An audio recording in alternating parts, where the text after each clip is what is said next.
Hey guys, welcome back my YouTube channel. बहुत सारे भाई ऐसे होंगे जिन्होंने अभी रेलवे ग्रुप डी का एग्ज़ाम या तो दे दिया होगा या अभी देने वाले होंगे। और बहुत सारे भाई ऐसे होते हैं जिनका एग्ज़ाम अच्छा चला जाता है या फिर जिनका एग्ज़ाम अभी होने वाला होता है, तो मोटिवेशन के तौर पे वो देखते हैं कि आखिर रेलवे ग्रुप डी की सैलरी कितनी मिलती है। आमतौर पर सारे आदमी देख के ही आते हैं, ज्वाइन करने से पहले तो एटलीस्ट देख ही लेते हैं।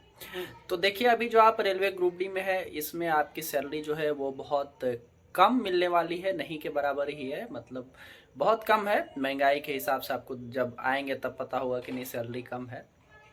और अभी 8 पे कमीशन का गठन आपको पता है कि 1 तारीख से आपका 1 जनवरी 2026 से आपको ये सैलरी थोड़ी बढ़ के मिलेगी।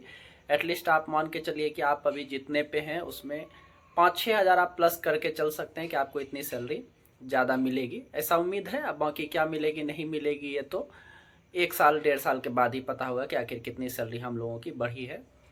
तो अभी फ़िलहाल में आप देखेंगे तो आपका सैलरी कम है। और लगभग न्यू ज्वाइनिंग अगर आपकी होती है तो 28 से 30 हज़ार के आसपास आपकी जो सैलरी है वो मिलेगी। अगर आपको कोई एक्स्ट्रा पे नहीं मिलता है, जैसे टीए वगैरह, ओवर टाइम, ये सब, तो आपका जो नेट पे है वो 28 से 30 हज़ार आपके अकाउंट में आएगी, एकदम न्यू ज्वाइनिंग वाले को। और देखिए, बहुत सारे भाई जो हैं इससे डिमोटिवेट हो जाते हैं। तो डिमोटिवेट नहीं होना है, क्योंकि अगर आपने अभी हाल फिलहाल में देखा होगा रेलवे एनटीपीसी का जो कट ऑफ है कितनी हाई गई है और कितने कम छात्रों का जो है उसमें सिलेक्शन हुआ है। जिन्होंने जी तोड़ मेहनत किया है उनका ही सिलेक्शन हुआ है, जबकि अभी फाइनल मेरिट भी नहीं आई है, उनकी अभी ज्वाइनिंग नहीं हुई है। अभी उन्होंने सिर्फ फेज़ 2 को पास किया है। इनके बाद इनका साइको है, मेडिकल है, टाइपिंग है, सारा प्रोसेस होने के बाद कट ऑफ और भी ऊपर जाएंगे। तो आप अनुमान लगाइए कि अगर आपको एनटीपीसी से कोई भी पोस्ट लेना है, चाहे वो स्टेशन मास्टर हो, ट्रेन मैनेजर हो, सीसीटीसी हो, कोई भी पोस्ट हो, तो कितना ज़्यादा डिफ़िकल्ट है। कि अगर आप रेलवे ग्रुप डी में 32-33 हज़ार के पोस्ट में आने के लिए इतना स्ट्रगल कर रहे हैं, तो आप सोचिए कि 5 हज़ार 6 हज़ार के पोस्ट में जाने के लिए आप कितना स्ट्रगल करेंगे। जहाँ की रेलवे ग्रुप डी से बहुत सारे अच्छे बच्चे जो हैं आपको रेलवे एनटीपीसी के एग्ज़ाम में मिलते हैं। तो रेलवे ग्रुप डी में आने का एक प्रॉफिट है कि आपको डिपार्टमेंटल एग्ज़ाम का बहुत सारा मौका मिलेगा आपके पूरे लाइफ में। और कुछ भाइयों का ऐसा भी होता है कि उन्होंने अभी ज्वाइन किया और कुछ ही महीने बाद, 6 महीने साल भर के अंदर ही उनको मौका मिल जाता है डिपार्टमेंटल एग्ज़ाम देने का। और बहुत सारे भाइयों का इस बार सिलेक्शन हुआ भी है, मेरे सामने भी हुआ है। एएलपी में तो बहुत सारे भाइयों का सिलेक्शन हुआ है, और ट्रेन मैनेजर में हुआ है, और स्टेशन मास्टर में हुआ है, बहुत सारे पोस्ट पे हुआ है। लेकिन अभी जो मेन रूप से अभी जो 2023 में ज्वाइन किए थे, ज़्यादातर भाइयों का जो सिलेक्शन है वो एएलपी में हुआ है, क्योंकि डिपार्टमेंटल बहुत ही ज़्यादा वैकेंसी अभी आई थी एएलपी की, और सारे जोन में लगभग लगभग आई थी।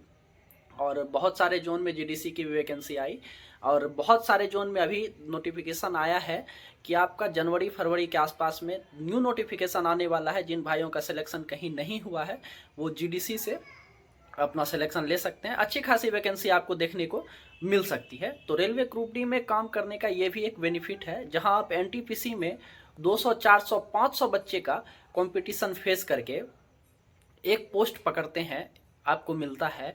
वहीं पे आप डिपार्टमेंटल एग्जाम में पर सीट कंपटीशन मुश्किल से 1 से 2, 3 बच्चे का या फिर 5 बच्चे का आपका कंपटीशन होगा, वहाँ आप सिलेक्शन ले सकते हैं। आपका ओपन कैटेगरी से बहुत ही कम कंपटीशन जो है आपको डिपार्टमेंटल एग्जाम में देखने के लिए मिलेगा। ये भी एक बेनिफिट है। आप सिर्फ सैलरी को नहीं देखें, रेलवे ग्रुप डी में अगर आप आते हैं तो सैलरी के साथ ये भी देखें कि आपको आगे बढ़ने का कितना ज़्यादा मौका मिलता है। और कुछ दिन तो आपको हार्ड वर्क करना पड़ेगा, ये डिपेंड करता है आपके भाग्य पर भी कि कब आपके जोन में, डिवीज़न में डिपार्टमेंटल एग्ज़ाम आता है। कभी कभी ऐसा भी होता है कि कोई व्यक्ति 5 साल 6 साल कर लिया, अभी तक जीडीसी एलडीसी की वैकेंसी नहीं आई है। बहुत सारे भाई ऐसे हैं जिन्होंने अभी ज्वाइन किया, साल भर भी पूरा नहीं हुआ, उनके यहाँ जीडीसी एलडीसी की वैकेंसी आई और उनका प्रमोशन हो गया। तो ये सब भी बातें होती है।